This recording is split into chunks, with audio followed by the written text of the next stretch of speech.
نحمده ونصلي على رسوله الكريم اما بعد فاعوذ بالله من الشيطان الرجيم بسم الله الرحمن الرحيم يا ايها الذين امنوا اوفوا بالعقود وقال تبارك وتعالى ان العهد كان مسؤولا صدق الله العظيم۔ اللہ رب العزت نے جو ہمیں معاشرے میں رہنے کے اور معاشرتی زندگی کے اور گھریلو زندگی کے جو اصول سکھائے ان کا گزشتہ ملاقاتوں میں ذکر ہو رہا تھا۔ اگر ہم اپنی اس گھریلو زندگی کو، اس معاشرتی زندگی کو اللہ اور اس کے رسول صلی اللہ علیہ وسلم کے حکم کے مطابق گزارے تو وہی گھریلو زندگی سکون والی زندگی بن جاتی ہے۔ اور اگر ہم ان اصولوں سے جو خالق نے بتائے ہیں ان سے ہٹ کر اپنی گھریلو زندگی گزارتے ہیں وہی بے چینی اور بے سکونی والی زندگی ہو جاتی ہے۔ ان میں سے ایک طریقہ اللہ نے بتایا معاشرتی زندگی گزارنے کا، گھریلو زندگی گزارنے کا،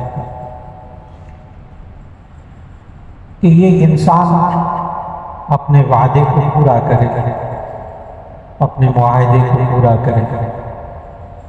یہ انسان جب ایک طرف سے وعدہ کرتا ہے تو اسے وعدہ کہتے ہیں، اسے عہد کہتے ہیں، اور جب دو طرف سے ہوتا ہے تو اس کو معاہدہ کہتے ہیں، کیونکہ معاہدہ باب مفاعلہ ہے، اس میں دونوں طرف سے عمل ہوتا ہے۔ آپ اس کو ایگریمنٹ بھی کہہ دیتے ہیں۔ یہ جو نکاح نامہ ہوتا ہے وہ بھی ایک عقد ہوتا ہے، وہ بھی ایک معاہدہ ہوتا ہے۔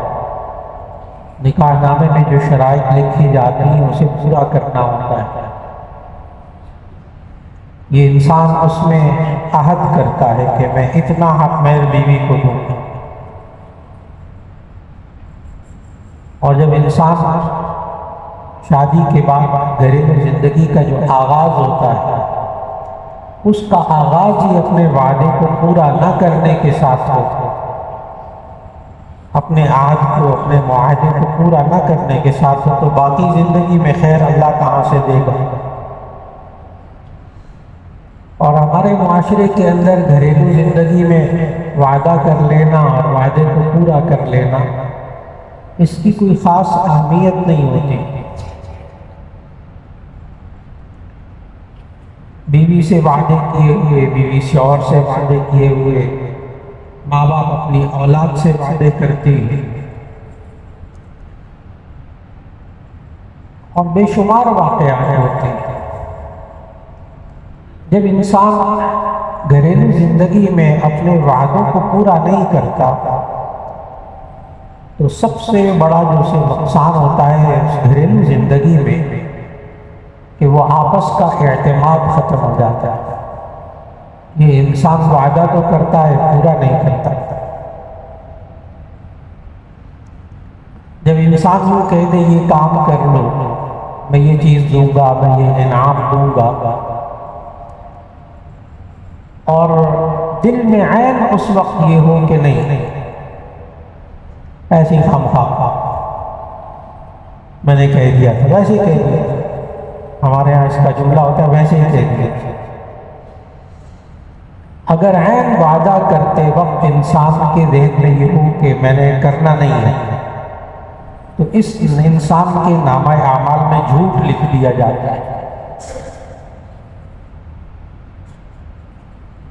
بچوں کو کہنا، چھوٹے بچوں کو معمول ہے، یہ کام کر دو تمہیں آئس کریم کھلاؤں گا، یہ کرو تمہیں چاکلیٹ کھلاؤں گا، یہ کرو تمہیں یہ کرو، اور پھر وہ بچے چند ایک دفعہ کہتے بھی ہیں وہ آپ نے کہا تھا چاکلیٹ کھلاؤں گا، وہ آپ نے کہا تھا آئس کریم کھلاؤں گا، چھوٹی چھوٹی باتیں وہ ٹھیک ہے کھلا دوں گا۔ آہستہ آہستہ وہ بچہ بھی عادی ہو جاتا ہے وعدہ خلافی کا، اس کی ہم خود ماں باپ تربیت کرتے ہیں وعدہ خلافی کی۔ کہ کسی سے وعدہ کر لیا جائے پورا نہ کیا جائے تو کوئی بڑی بات نہیں۔ نبی کریم صلی اللہ علیہ وسلم کس طرح انسانوں کی تربیت کرتے تھے گھریلو زندگی میں؟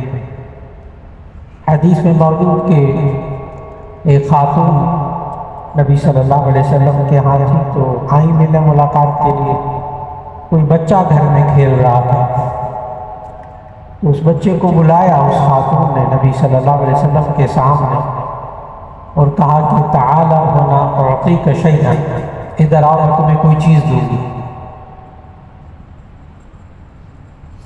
نبی صلی اللہ علیہ وسلم اس خاتون کی طرف فوراً متوجہ ہو کے کہا آپ کے پاس کوئی چیز دینے کے لیے ہے؟ ان خاتون نے کہا جی ہاں یا رسول اللہ، میرے پاس ایک کھجور تھی میں اس کو دینا چاہتی تھی۔ نبی صلی اللہ علیہ وسلم نے فرمایا اگر تمہارے پاس یہ کوئی چیز دینے کے لیے نہ ہوتی تو تمہارے نامہ اعمال میں جھوٹ لکھ دیا جاتا۔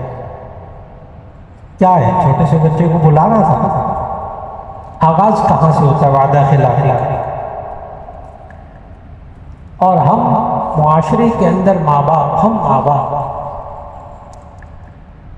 اپنے کاروبار میں بھی، اپنے ادارے میں بھی، اپنے دوستوں میں، اپنے گھریلو زندگی میں بعض لوگ ایک خاص فن کے ماہر ہوتے ہیں، ایک خاص فن ہے، ایک ٹیکنیک ہے، ایک زوالوجی ہوتی ہے علم الحیوانات، ایک بیالوجی ہوتی ہے علم حیاتیہ، علم نباتات، علم حیاتیات، ایک ٹرخالوجی ہوتی ہے، یہ بھی ایک ٹیکنیک ہے، ٹرخالوجی فن ہے پورا۔ وہ فلاں بندہ ہے اس کو آگے لگا دو معاملہ حل ہو جائے گا، وہ ایسا ٹرخائے گا پتہ ہی نہیں لگے گا وہ ٹرخانا ہوتا کیا ہے، وعدہ خلافی۔ اور یہی بچے اور بچیاں معاشرے کے جب جوان ہوتے ہیں، عملی زندگی میں قدم رکھتے ہیں، کہیں جاب کرتے ہیں، ایگریمنٹ کرتے ہیں۔ اب ایگریمنٹ معاہدہ ہوتا ہے، ایگریمنٹ معاہدہ ہوتا ہے، سائن کرتے ہیں، اول تو پڑھتے ہی نہیں، یہ ایک اور غلطی۔ بینکوں سے معاہدے کیے جاتے ہیں، کاروباری معاہدے کیے جاتے ہیں، لوگ پڑھتے ہی نہیں، سائن کرتے ہیں، یہ پہلی غلطی ہے، اس لیے کہ اس کو معاہدے کی اہمیت ہی معلوم نہیں ہوتی۔ کہیں کام کرتا ہے تو وہاں معاہدہ ہوتا ہے، میں اتنا کام کروں گا، اتنے بجے آؤں گا، اتنے بجے جاؤں گا، اتنا یہ کروں گا، فلاں کروں گا، یہ میری ذمہ داریاں ہوں گی۔ اور جب بات کی جائے اس موضوع پر کہ یہ معاہدہ کیا تھا آپ نے، تو اس کے جواب میں ایک مسلمان کہتا ہے، بڑے پڑھے لکھے مسلمانوں کا یہ جملہ جو سنانے لگا، بڑے قابل لوگ، یہ کوئی قرآن حدیث تھوڑے ہے، ہمارا ہی معاہدہ ہے، یہ کوئی قرآن حدیث تھوڑے ہے، یہ تو ہم نے معاہدہ کیا تھا آپس میں۔ آج کے بعد یہ ذہن میں رکھیے گا یہ قرآن حدیث ہے، معاہدہ کرنا، وعدہ کرنا، یہ قرآن حدیث ہے۔ سورہ مائدہ کی پہلی آیت، یا ایھا الذین آمنوا اوفوا بالعقود، اے ایمان والو اپنے وعدوں کو پورا کرو، اپنے معاہدوں کو پورا کرو، اللہ نے حکم دیا ہے۔ گھریلو زندگیاں تباہ کیوں ہوتی ہیں؟ جب انسان وعدہ خلافی نہ کرتا ہے، وہ وعدہ کرے یا اسے پورا کر دے، بالفرض کسی وجہ سے وعدہ پورا نہیں کر سکا تو اس کا بھی ادب ہے، انسان معذرت کرتا ہے، میں نے آپ سے وعدہ کیا تو وہ پورا نہیں کر سکا، بات ختم ہو گئی، اب اس کی ذمہ داری ختم ہے، میں وعدہ پورا نہیں کر سکا، میں نے آپ سے کہا تھا۔ یہ نہیں ہے کہ وعدہ کر کے بس بندہ پھنس گیا، اب آگے کوئی راستہ نہیں ہے، یہ راستہ موجود ہے۔ اور نبی صلی اللہ علیہ وسلم کی اپنی زندگی میں وعدہ پورا کرنا اور جانبین دونوں طرف سے جو معاہدے ہوتے تھے فریقین کے، نبی صلی اللہ علیہ وسلم ساری زندگی اس کو پورا کیا۔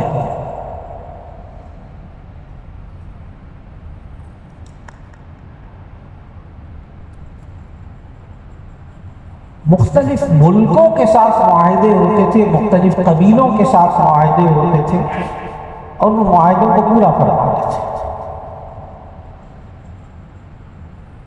یہاں تک کہ بخاری شریف کی حدیث میں ہے کہ نبی صلی اللہ علیہ وسلم نے روم کے بادشاہ ہرقل کو خط لکھا۔ عیسائی تھا، عیسائی بادشاہ تھا یہ روم کا، اور دین کی دعوت بھی دی روم کے بادشاہ۔ اور جب دین کی دعوت دی تو بخاری شریف میں بڑی طویل حدیث ہے، میں اس کو مختصر کر کے آج کے موضوع سے متعلق بات عرض کروں گا۔ روم کے بادشاہ کو جب خط لکھا تو اس بادشاہ نے پھر وہ وہاں اعلان کیا کہ اب اس وقت ہمارے روم میں کوئی ان کے قریبی خاندان کا کوئی بندہ ہے جو نبوت کا دعویٰ کیا ہے۔ تو اللہ کی شان ہے کہ ابو سفیان، یہ سن 6 ہجری کا واقعہ ہے، ابو سفیان نے اسلام قبول کیا تھا سن 8 ہجری مکے میں، فتح مکہ کے موقع پر۔ تو اسلام قبول کرنے سے پہلے ابو سفیان کی باتیں، تو ابو سفیان نبی صلی اللہ علیہ وسلم کا نسبی رشتہ دار تھا۔ تو اس وقت ابو سفیان اپنے قریشی سرداروں کے ساتھ وہاں تھا، تو روم کے بادشاہ نے ابو سفیان کو بلا لیا، اس کے ساتھی کو بلایا، قریشیوں کو پھر بٹھا کے پھر سوال و جواب کی۔ تو بخاری شریف کی اس حدیث میں یہ ہے کہ ہرقل نے اس وقت ابو سفیان سے 10 سوال کیے اس آخری نبی کے بعد۔ ان 10 سوالات میں سے ایک سوال یہ تھا، حل تغدر بشیء، عربی زبان میں غدر کہتے ہیں، اردو میں بھی بولتے ہیں غداری۔ غداری ہوتی ہے معاہدے کو توڑ دو، نقض العہد،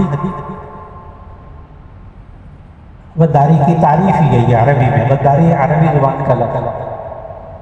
تو غدار کا معنی ہوتا ہے نقض العہد، معاہدے کو توڑنا، اس کو غداری کہتے ہیں۔ حل تغدر بشیء، کیا یہ جو جنہوں نے خط بھیجا ہے مجھے آخری نبی نے، تو کیا کبھی انہوں نے زندگی میں کسی معاہدے کو توڑا ہے، کبھی وعدہ خلافی کی؟ ابو سفیان کہتے ہیں قلت لا، کبھی نہیں، مشرک سے ہی وہ شخص اب اسلام قبول نہیں کیا، کیا لگے نہیں۔ اس کے بعد میں پھر ہرقل نے ان 10 سوالوں کی وجہ بتائی، میں نے یہ سوال کیوں کیا تھا، میں نے یہ سوال کیوں کیا تھا، میں نے یہ سوال کیوں کیا تھا، 10 سوالوں کی وجوہات بتائی۔ تو اس سوال کی اس نے وجہ یہ بتائی کہ میں نے یہ تم سے پوچھا تھا کہ آپ نے کبھی وعدہ توڑا، معاہدہ توڑا، تو تم نے کہا نہیں۔ پھر ابو ہرقل نے اس عیسائی بادشاہ نے اس وقت کہا تھا کہ ہاں نبی ایسے ہی ہوتے،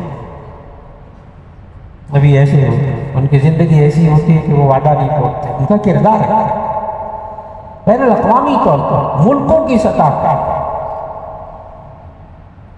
اور آپ کو یاد ہوگا کہ صلح حدیبیہ، میں اس لیے عرض کر رہا ہوں کہ ہمارے نوجوان بچے اور بچیاں جو ہے نا، خاص طور پر نوجوان بچے جاب کرتے ہیں، جا کے سائن کرتے ہیں، معاہدے کرتے ہیں، بلا کرتے ہیں، کوئی قدر اہمیت نہیں کہ میں نے کس چیز پہ سائن کیا ہوا، ہوتا رہتا ہے، قرآن حدیث تھوڑے۔ جبکہ ایک آیت میں پڑھی، یا ایھا الذین آمنوا اوفوا بالعقود، ایمان والوں اپنے وعدوں کو پورا کرو۔ ہم زندگی گزارتے ہیں، کاروبار ایگریمنٹ پہ چلتا ہے، مختلف لوگ مختلف فیلڈ سے تعلق رکھتے ہیں، اور اللہ نے بتایا صرف یہ دنیا میں نہیں، ان العہد کان مسئولا، جو بندہ وعدہ کرتا ہے کسی سے پھر اس کے بارے میں قیامت کے دن اس سے پوچھا جائے گا۔ ان العہد کان مسئولا، جو وعدہ کیا جائے اس سے پوچھا جائے گا۔ آج یہ انسان باہر کے ملکوں میں جاتا ہے، جب ویزے کی باری آتی ہے سائن کرتا ہے، اس ملک کی ساری شرائط پہ سائن کرتا ہے، اور پھر جب باہر کے ملکوں میں جاتے پھر وہاں سے پوچھتے، کہتے ہیں جس ملک میں یہ ہوتا ہے یہ تو اسلام کے خلاف ہے، نہیں مانتے، یہ ہوتا ہے ہم نہیں مانتے، یہ ہوتا ہے یہ نہیں مانتے، پھر اس ملک کے قوانین کے مطابق زندگی نہیں گزارتے، حالانکہ اس وقت معاہدے میں دستخط کر کے آئے ہوتے ہیں، ویزا لیتے ہوتے ہیں۔ نہ کریں معاہدہ، کیوں جا رہے ہیں؟ جب وہاں کے قوانین پر عمل نہیں کریں؟ کیوں اس ادارے میں جا رہے ہیں؟ کیوں معاہدہ کر رہے ہیں کہ جہاں عمل ہی نہیں کرتے؟ اس لیے آج وقت کی بہت بڑی ضرورت کہ وہ قومیں جو کافر ہیں، غیر مسلم ہیں، انہوں نے اس چیز کو اپنایا ہے کہ جو ایگریمنٹ کر لیا، جو معاہدہ کر لیا، اس کو پورا کرنا ہے رسول۔ اور وہ قومیں معاشی طور پر مضبوط ہوئی، وہ قومیں معاشرتی طور پر مضبوط ہوئی۔ آج ان قوموں کے معیشت بہت مضبوط ماشاء اللہ، باوجود ساری خرابیوں کی۔ اس لیے ہمیشہ ذہن میں رکھنا چاہیے کہ ہمیں کسی بھی ملک، چاہے کافر ملک ہو، غیر مسلم ہو، دہریہ ہو، کسی خدا کو نہ مانتے، بہت غور کیجیے گا اس مسئلے پہ کہ کسی بھی ملک کے اندر آپ کو کسی خاص معاملے میں خیر اگر نظر آئی ہے نا، تو وہ اللہ کے کسی نہ کسی حکم کو پورا کر رہے ہوتے ہیں، قطع نظر اس کے کہ وہ اللہ پر ایمان نہیں رکھتے۔ آپ کو کوئی خیر کا پہلو نظر آئے، اس کے پیچھے لازماً کوئی اللہ کا حکم پورا ہو رہا ہوتا ہے۔ اور جب انسان مسلمان ہوتے ہوئے اپنی گھریلو زندگی کے اندر وعدے کو پورا کرنا، معاہدے کو پورا کرنا اس کو رواج نہیں دیتا، تو اسی صورت کے اندر پھر بچے بھی ذہنی طور پر تیار ہو جاتے ہیں۔ بہت سے وعدے کیے، ابا جی نے ابھی تک پورا نہیں کیے، ماں نے بہت سے وعدے کیے، پورے نہیں کیے، ہم بھی زندگی میں وعدے کرتے رہیں گے، پورا کرنے کا کیا تصور۔ اور اس سے میں نے عرض کیا کہ سب سے اہم ترین انسان چیز کھو دیتا ہے وہ ہے آپس کا اعتبار، آپس کا اعتماد، جس پہ گھریلو زندگی کی بنیاد ہوتی ہے۔ اس لیے آج وقت کی بہت بڑی ضرورت ہے کہ نبی کریم صلی اللہ علیہ وسلم نے ان صحابہ کی ذہنیت بنائی، ذہن بنایا ایسا کہ وہ معاشرے میں رہتے ہوئے وعدے کو پورا کرنے والے انسان بنے۔ اور یہ انسان اگر اس وعدے کے اندر قسم لے آئے، اور یہی وعدہ بہت بسا اوقات انسان اللہ سے بھی کرتا ہے، میرا یہ کام ہو گیا تو میں اتنے پیسے صدقہ کروں گا، میرا یہ کام ہو گیا تو میں عمرے کروں گا، میرا یہ کام ہو گیا تو میں روزے رکھوں گا، میرا یہ کام ہو گیا تو نفل پڑھوں گا۔ یہ اللہ سے وعدہ کرتا ہے انسان، یہ منت کہلاتی ہے، یہ منت کہلاتی ہے جب اللہ سے وعدہ کرتا ہے۔ اور اگر اس وعدے کے اندر قسم کھا لے، پھر یہ وعدے سے ہٹ کر یہ قسم ہو جاتی ہے۔ اور ہمارے ہاں معاشرے کے اندر گھریلو زندگی میں بھی اور معاشرتی زندگی میں بھی کسی وعدے کو کر کے اوپر قسم کھانا یہ بھی معمول ہے۔ پہلی بات تو یہ ہے کہ کوئی وعدہ کیا جائے، چاہے وہ گناہ ہو، اگر اس پر قسم کھا لی جائے تو قسم لازم ہو جاتی ہے۔ وہ الگ بات ہے کہ پھر اس کو توڑنا لازم ہے۔ کوئی بھی گناہ کی بات انسان اگر اس کی قسم کھا لے وہ قسم ہو جاتی ہے، وہ اللہ سے کیا وہ وعدہ پورا پکا ہو جاتا ہے۔ وہ الگ بات ہے کہ پھر اس بندے پر لازم ہے کہ یہ بندہ اس سے توڑے اس قسم کو اور کفارہ دے۔ اس قسم کا کفارہ پھر اللہ نے الگ رکھا ہے، وہ جب ضرورت پیش آ جائے تو 7ویں پارے کا دوسرا رکن، 7ویں پارے کا دوسرا رکن، لا يؤاخذكم الله باللغو في ايمانكم ولكن يؤاخذكم بما عقدتم الايمان فكفارته اطعام 10 مساكين من اوسط ما تطعمون اهليكم او كسوتهم او تحرير رقبه فمن لم يجد فصيام 3 ايام۔ یہ اللہ نے کفارے بتائے، ایک کفارہ بتایا فاطعام 10 مساکین من اوسط ما تطعمون اهليكم، اگر کسی بات پر قسم کھا لی جائے اس کو پورا نہ کیا جائے یا اس قسم کو توڑ دیا جائے، یہ اللہ سے وعدہ ہوتا ہے، اللہ کی قسم یہ کہی۔ بس اوقات انسان معاشرتی زندگی میں اللہ کی قسم بیوی کو کہتا ہے اللہ کی قسم تم سے بات نہیں کروں، ہاں معمول ہے، اللہ کی قسم میں تم سے بات نہیں کروں گا، اس پر یہ قسم ہو گئی۔ اب ہے گناہ کا کام، میں مثال دے رہا ہوں کہ اگر گناہ کا کام ہو تو پھر اب اس سے بات چیت کرنا لازم ہے، قطع تعلقی حرام ہے، اور یہ کفارہ دیا 10 مسکینوں کو کھانا کھلائے، اللہ تعالیٰ نے قرآن مجید میں بتایا اطعام عشرۃ مساکین من اوسط ما تطعمون اہلیکم، جب تم اپنے گھر والوں کو کھانا کھلاتے ہو وہ 10 مسکینوں کو 2 وقت کھانا کھلائیں، او کسوتہم، یا 10 مسکینوں کو جوڑے بنا کر دے دیں کپڑوں، او تحریر رقبہ، یا غلام آزاد کر دیں، وہ ہوتا نہیں ہمارے معاشرے میں۔ اگر انسان یہ کپڑے بھی جوڑے بھی نہ بنا کے دے سکے اور 10 مسکینوں کو کھانا نہ کھلا سکے، پھر اللہ نے آگے فرمایا فَمَن لَّمْ يَجِدْ فَصِيَامُ ثَلَاثَةِ أَيَّامٍ، اگر یہ نہیں کر سکتے تو 3 دن کے روزے رکھ لو۔ ذَلِكَ كَفَّارَةُ أَيْمَانِكُمْ، یہ کفارہ ہے ان قسموں کا جو تم کھاتے ہو۔ بچوں کے لیے قسم کھا لیتے اور بیوی کے سامنے معاملات میں قسم کھانا، اور بیوی کا شوہر کے بارے میں قسم کھانا، اللہ کی قسم میں وہاں نہیں جاؤں گا، وہ کہتے ہیں چلو ولیمے پہ چلو، شادی میں چلو، میرے ساتھ چلو، اللہ کی قسم میں نے نہیں جاؤں گا۔ اب گئی تو قسم ٹوٹ جائے گی۔ یہ ہمارے معاملات، یعنی اللہ سے بھی معاہدہ کرنا، زندگی کے اندر اس کو توڑنا، اس کے بھی آداب اللہ نے بتائے۔ اور رہی منت، یہ بھی وعدہ،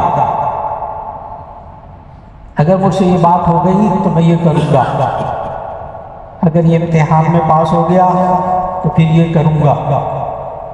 اس منت جو وعدہ ایک منت کی صورت میں اللہ سے کرتا ہے انسان، قسم نہ کھائی ہو اس میں، پھر اس کے آداب ذرا تھوڑے سے پیچیدہ ہے، مختصر کر کے عرض کرتا ہوں۔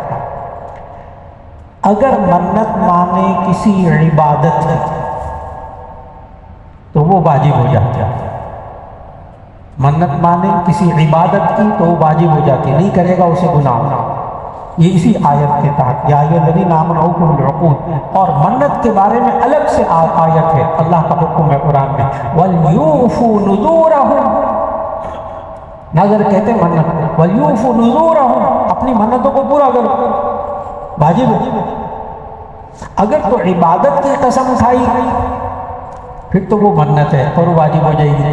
جیسے اگر میرا کام ہو گیا تو میں 2 نفل پڑھوں گا، اگر میرا کام ہو گیا میں روزے رکھوں گا، اگر میرا کام ہو گیا میں اعتکاف کروں گا، اگر فلاں ہو گیا تو میں صدقہ دوں گا، اگر میرا یہ کام ہو گیا تو میں ایک دیگ پکا کر لوگوں کو کھلاؤں گا، یہ صدقہ، یہ بھی واجب ہو جاتا ہے انسان پر۔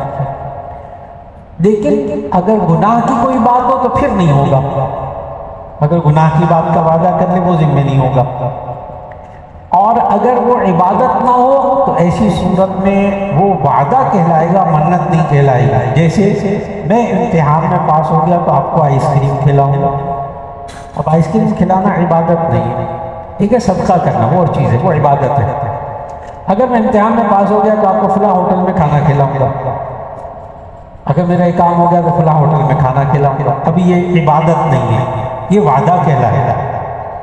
اب میں نے تینوں چیزیں الگ الگ کر دی، ایک ہے وعدہ، ایک بندہ کرے تو وعدہ، پھر میں نے بتایا 2 بندے آپس میں کریں، 2 کمپنیاں کریں تو یہ کہلاتا ہے معاہدہ، اور اگر یہ انسان اللہ سے وعدہ کرے بغیر قسم کے تو یہ کہلاتا ہے منت۔ منت صرف عبادت میں ہوتی ہے، غیر عبادت اس کی میں نے مثالیں دی، وہ آئس کریم اور کھانا کھلانے والے، وہ وعدہ ہو جاتا ہے۔ اور اگر اللہ کی قسم، اللہ کا نام لے کر قسم کے الفاظ بولے پھر اس کے ذمہ واجب ہو جاتا ہے، یہ اللہ سے کیا گیا وعدہ۔ تو آج کی نشست میں صرف اتنا عرض کیا کہ ہمیں معاشرتی زندگی، خاص طور پر گھریلو زندگی کے اندر وعدوں کو پورا کرنا، خود ماں باپ کو یہ تلقین کرنی چاہیے، بچوں کو بھی سکھانا چاہیے، اور بچے اور بچیوں کی اس بارے میں تربیت ہونی چاہیے، اور خود ماں باپ کو بھی اس بات پر کاربند ہونا چاہیے، یا تو وعدہ کرے گا، کرا ہے تو اس کو پورا کر دیں، انشاءاللہ اس سے بھی تربیت ہوگی کہ وعدے کی خلاف ورزی کرنا ہی گناہ کی بات ہے، اور پھر اس کے نتیجے میں اللہ باہمی اعتماد عطا فرما دیتا ہے۔ وآخر دعوانا الحمدللہ رب العالمین۔